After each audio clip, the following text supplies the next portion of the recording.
গতকাল ঢাকা থেকে আসার পর বিকালের গ্রাম দেখাইছিলাম আপনাদেরকে। ভিডিও অতিরিক্ত বড় হয়ে যাওয়ার কারণে অনেক কিছুই দেখাইতে পারি নাই, তাই ভাবলাম আজকের ভিডিওতে সকালের গ্রাম দেখাই। কি দারুণ গ্রামের সকাল, এখনো কুয়াশা পড়ে, পাখি ডাকতেছে, ঝিঝি পোকা ডাকে, বিভিন্ন ঈদগার মাইক থেকে ঈদ মোবারক আওয়াজ আসতেছে, কোরআন তেলাওয়াত শোনা যাইতেছে মাইকে।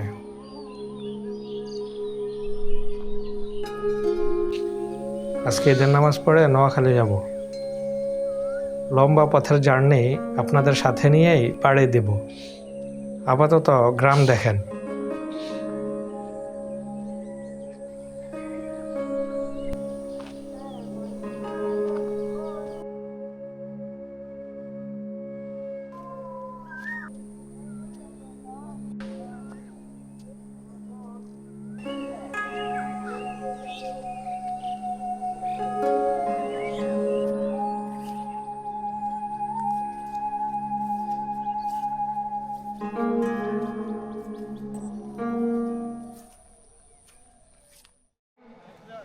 আপনাদের ইচ্ছা প্রতিফলন ঘটবে।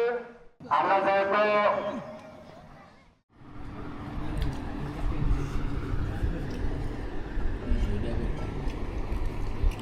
তরমুজার মধ্যে রশিদ বুঝলাম এই সাইড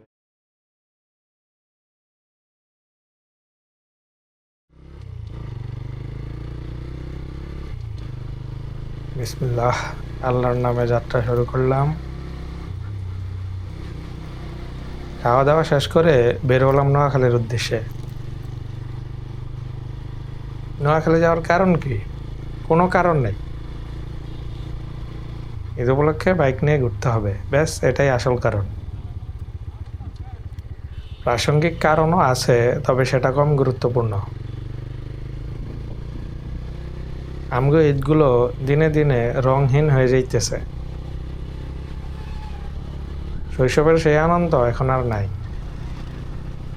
এখনকার পোলাপানের ঈদ আনন্দ মানে নামাজ শেষে রাস্তায় বাইক নিয়ে 2টা ছবি তুলবে, পোজ মারবে, তারপর সেটা টিকটক ফেসবুকে ছাড়বে, এই আর কিছু না। অবশ্য গ্রামে এখনো মেয়েরা ঈদের জামা গায়ে দিয়ে এই বাড়ি সেই বাড়ি যায়। ওদের ঈদ ওইটাই, নতুন জামা কাপড় পরবে, সাথে একটু স্নো পাউডার মারবে এবং সবশেষে একটা ভয়াবহ কালারের লিপস্টিক লাগাবে, একটু রাস্তায় বের হবে, তারপর একটু এই বাড়ি যাবে সেই বাড়ি যাইব, এই সারাদিন এভাবে কাটে। আসলে সাজগোজ কম দামি হতে পারে, কিন্তু এই কম দামি সাজনের পিছনে যেই খুশি, আনন্দ, উত্তেজনা, সেগুলোর মূল্য কিন্তু অনেক। এক সময় অনেক টাকা পয়সা হয়ে গেলেও মানুষ এই আনন্দ, খুশি, উত্তেজনা কিনতে পারবে না। এগুলো সময়ের সাথে সম্পৃক্ত, টাকার সাথে না।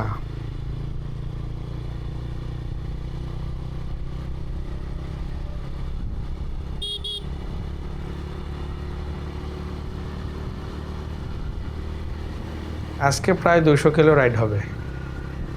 নোয়াখালী এখান থেকে প্রায় 100 কিলোর মতো। আবার সেখান থেকে ব্যাক করবো আজকেই। গতকাল ঢাকা থেকে এখানে আসছিলাম, প্রায় 90-95 কিলো ছিল। তার মানে 2 দিনে 300 কিলো হয়ে যাবে। বলছিলাম এবার ঈদ উপলক্ষে প্রায় 400 কিলো রাইড হবে। এখন তো মনে হয় আরও বেশি হয়ে যাবে।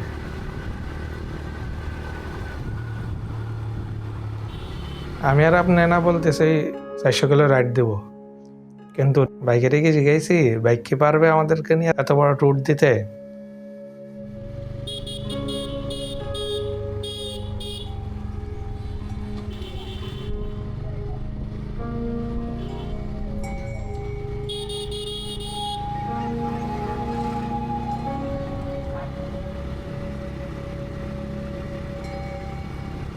আমরা প্রথমে কালিয়াপাড়া হয়ে তারপর মুজাফফরগঞ্জ হয়ে যাব লাকসাম। লাকসাম থেকে সোজা নোয়াখালী রোডে উঠে একদম নোয়াখালী। আজকে ঈদ উপলক্ষে রাস্তাঘাট খালিই হবে আশা করি। হাইওয়েতে ইজিলি গাড়ি চালানো যাবে আজকে।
এসব পোলাপান দেখলে আমার ভয় লাগে।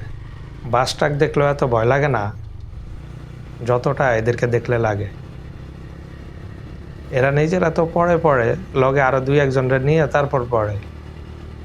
বৃষ্টির সময় দেখবেন কিছু মানুষ পিছলে খায় পড়ার সময় অন্যেরা ধরতে গিয়া ওই বেচারাকে নিয়েই তারপর পড়ে। এরাও সেম কামটাই করে।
আমরা কালিয়াপাড়া চলে আসছি।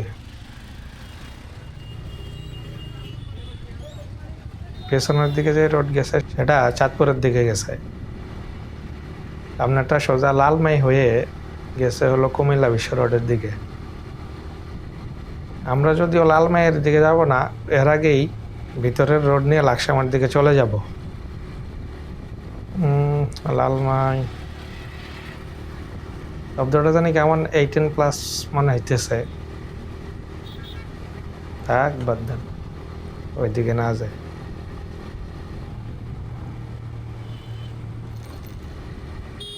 সোজা না যায় উচিত ছিল পিছনের দিকে যাওয়া, চাঁদপুরের দিকে। চাঁদপুর আমার খুবই প্রিয় জায়গা। নদী, নৌকা, মানুষ, এই 3 কারণে চাঁদপুর আমার খুবই পছন্দের। কোনো কারণ ছাড়াই আমি চাঁদপুর চলে যেতে পারবো। কোনো প্ল্যান নাই, কিছু নাই, জাস্ট চাঁদপুরে গিয়ে থাকবো 2-1 দিন 3 দিন, কোনো কারণ ছাড়াই। এমন অনেক হয়েছে আমি কোনো কারণ ছাড়া চাঁদপুর যা 2-3 মাস পড়ে থাকতাম। কখনো চাঁদপুর গেলে বড় স্টেশন যাবেন, সেখানে ঘন্টাখানেকের জন্য নৌকা ভাড়া করবেন, 250-300 নেবে হয়তো। তারপর নদীর মাঝখানে চলে যাবেন সূর্যাস্ত দেখার জন্য। নিরিবিলি চুপচাপ বসে সূর্যাস্ত দেখবেন। রাস্তা ভালোই আছে, কিন্তু সমস্যা হচ্ছে হঠাৎ কেমন যেন ওসখোস চলে আসে। এই গতিতে এসবের উপর দিয়ে চালানো অসম্ভব। এই জন্য বেশিরভাগ সময় অপোজিট সাইডে চলে যেতে হচ্ছে গাড়ি নিয়ে। এই একটা রোড দেখলাম, সব সময় অতিরিক্ত গরমের সময় ভয়াবহ লেভেলের গরম হয়ে যায়। এত গরম হয় গোলে ভিতর থেকে পুরো পিচ আছে না, পিচটা উতরাইতে থাকে, এমন অবস্থায় থাকে, একদম গইলা যায়। পিচ পুরা চাক্কা কামড়ায় ধরে, মানে আঠায় পুরা চাক্কা টাইনা ধরে। একদম নতুন রাস্তা বানানোর সময় যেমন থাকে প্রায় অমন অবস্থা হয়। নদীর মাঝখানে নৌকাতে বসে সূর্যাস্ত দেখা কি যে দারুণ ভাই, কি দারুণ দৃশ্য, আর কি যে দারুণ অনুভূতি বলে বোঝানো যাবে না।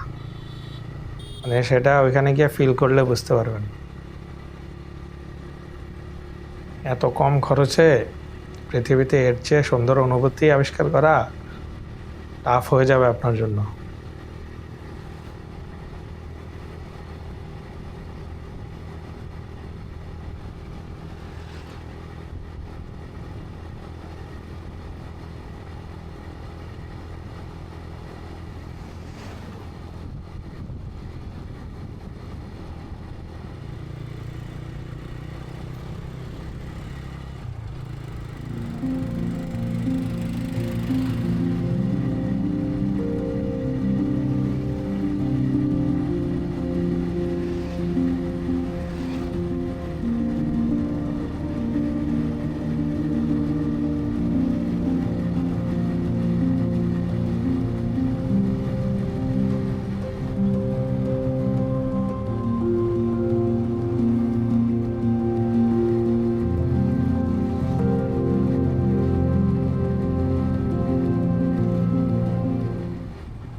ওই তো বড় ভাই চলে আসছে।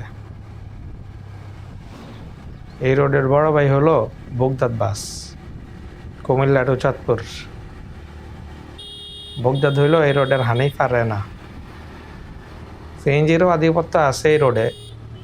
বাইকারদের অবশ্য সমস্যা হয় না, তবে যারা গাড়ি চালায় ওদের অনেক সমস্যা হয় সিএনজির জন্য।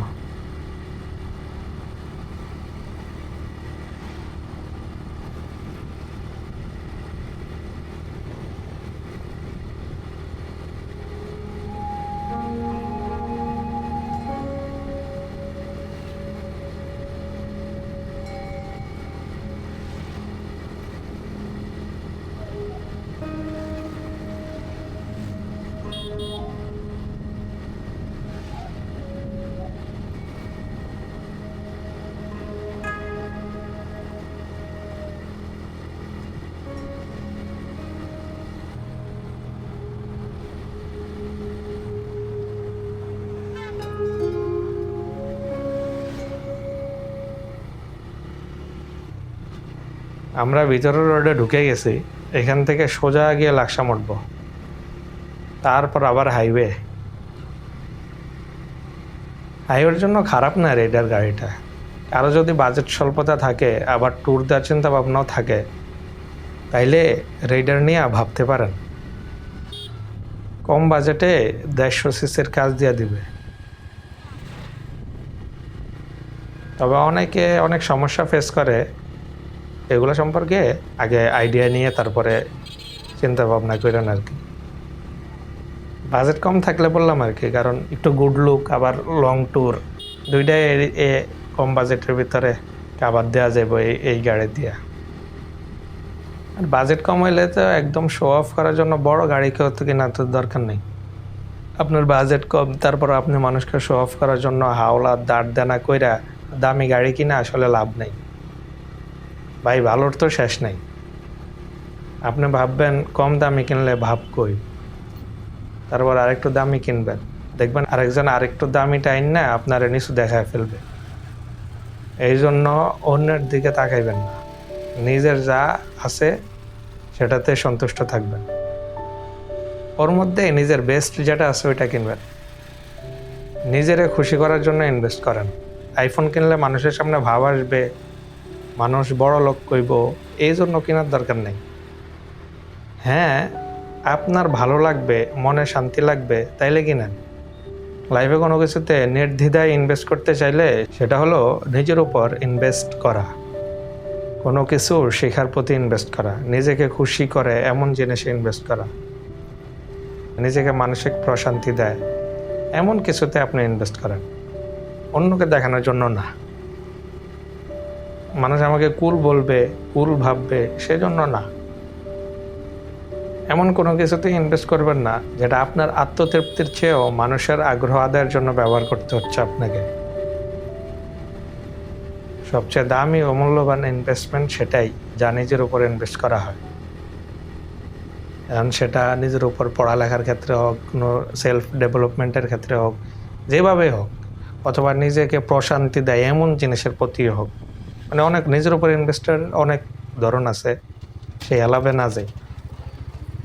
মনে হয় অনেক জ্ঞান মেরে ফেলাইছি, আর দরকার নেই। এই স্টিলের ব্রিজগুলো ছোটোবেলায় খুব ভয় পাইতাম, মনে হয় যেন ভাঙ্গেই পড়ে যাবে এমন মনে হতো। মনে মনে দরকারটা মাল্লা তাড়াতাড়ি যেন পার হয়ে যায়।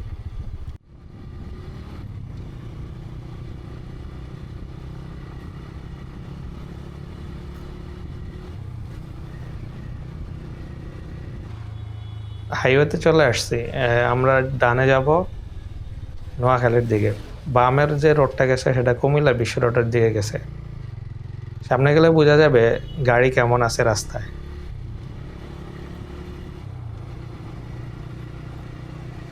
না, নাই বলতে গেলে গাড়ি ধুমায় টানি বাইক।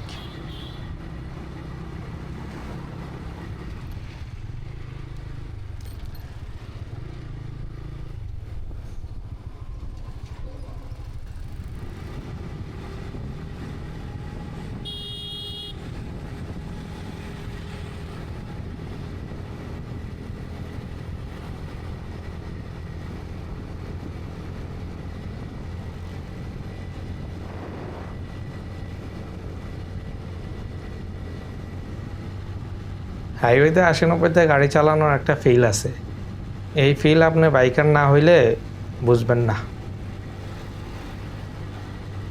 ওই যে বাবা মারা কয় না, বাবা হওয়ার অনুভূতি বাবা না হলে বোঝা যায় না, বাইক টানার অনুভূতিও বাইকার না হলে বোঝানো সম্ভব না। আমার একজনে জিজ্ঞাসিল কি মজা পান হুদাও এমন বাইক চালাইয়া, তো ও হইল সারাদিন মোবাইল টিপে, এই মেয়ে সেই মেয়ের লগে মেসেঞ্জারে আলাপ করে বেড়ায়। তো আমি কইলাম 10টা মেয়ের লগে চ্যাটিং করে যেই মজা, হাইওয়েতে 80-90তে গাড়ি চালানো একই মজা। আর যদি হাইওয়ে খালি থাকে তাইলে মেয়ে আরো 10টা অ্যাড কর, তাও ফিল সমান হবে না। হয় কইল একদিন পড়লে তারপরে বুঝবেন।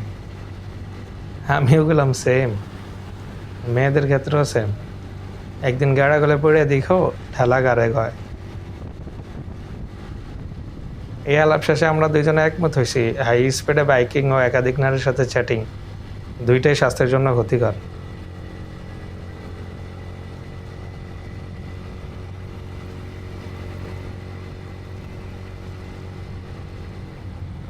সমনে চৌরাস্তায় গিয়ে একটা চা পানের বিরতি না লাগবে, প্রচুর পিপাসা লাগছে। কালকে রোজা রেখে গাড়ি চালাইলাম, তাও ক্লান্ত হয়নি, পানির পিপাসা লাগে নাই। আজকে একটু আগে খানা খাইলাম, পানি খাইলাম, তাও শরীর পানি চাইতেছে। এই জন্যই বলে রমজানে আলাদা রহমত থাকে।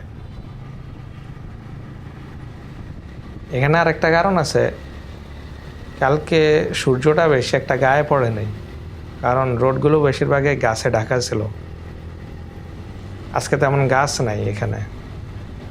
এর কারণ হলো এই রোডগুলো মাত্র অল্প কিছুদিন হয়েছে নতুন করে বানাইছে, গাছপালা বড় হয়নি বা সবখানে লাগানো হয় নাই এখনো।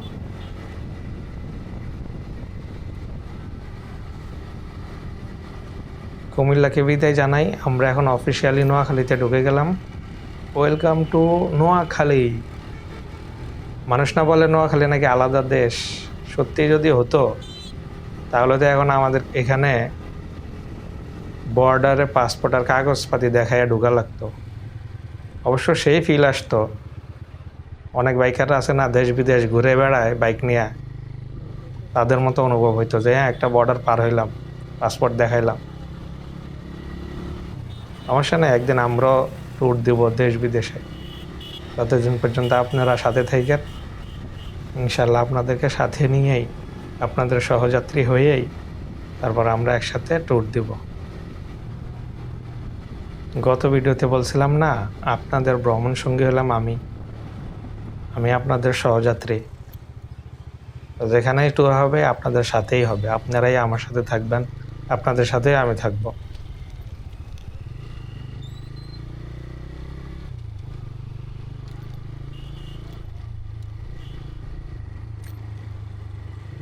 এটা হলো সোনাইমুড়ি,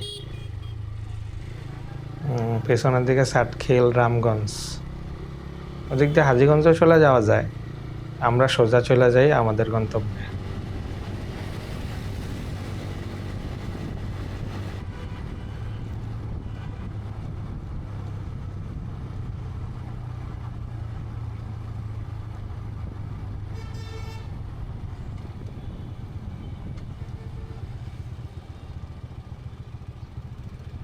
চলে আসছি সমনেই। এখানে একটু যাত্রা বিরতি নেই, একটু চিপস চকলেট কিনি পোলাবেনের জন্য। পানি খাইলাম, চিপস কিনলাম। আমাদের আর মিনিমাম 5 মিনিটের পথ আছে, তারপর আমরা বাসায় পৌঁছে যাব। সামনে গিয়ে আমরা ডানে গিয়ে ভিতরে রোডে চলে যাব। আশা করি গ্রামের রোড, এরপর দেখতে সুন্দরই লাগবে।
রাস্তার পাশে এক জায়গায় কফি খাইতে দাঁড়াইছি, অনেক ভিড়। ভিতরে সব বাইকাররা আর বাইরে সব বাইক সিরিয়ালে দাঁড়ায় রয়েছে। অনেক বাইকার কফি খেতে আসে এখানে।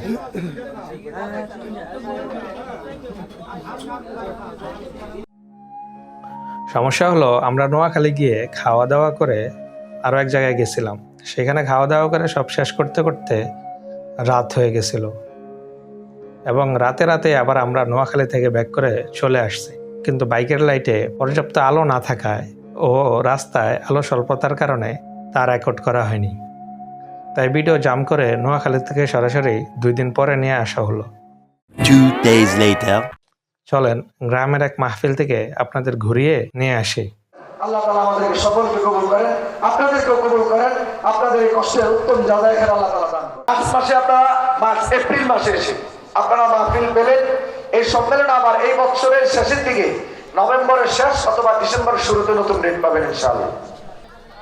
চলেন আমরা একটু মেলার দিকে যাই। মাহফিল তো দেখছি, দেখি মেলাগুলা কেমন হয়, গ্রামের কিছু খাওয়া যায় কিনা, খাওয়ার মতো কি আছে দেখি, তারপরে আস্তে এখান থেকে বিদায় নেব। ভিডিও অনেক বড় হয়ে গেছে, সমস্যা নাই, ভিডিও বড় হোক। যারা দেখার তারা শেষ পর্যন্ত দেখবে, যারা দেখবে না তারা প্রথম 2 মিনিট দেখে চলে গেছে। যারা শেষ পর্যন্ত আছে তারাই আমার মূল সহযাত্রী। সামনে আরো ভিডিও আসবে ইনশাল্লাহ। নতুন চ্যানেল হিসাবে আপনারা পাশে থাকবেন, এটাই আমার কামনা। তাহলে এখান থেকে বিদায় নেই সহযাত্রীগণ। আসসালামু আলাইকুম।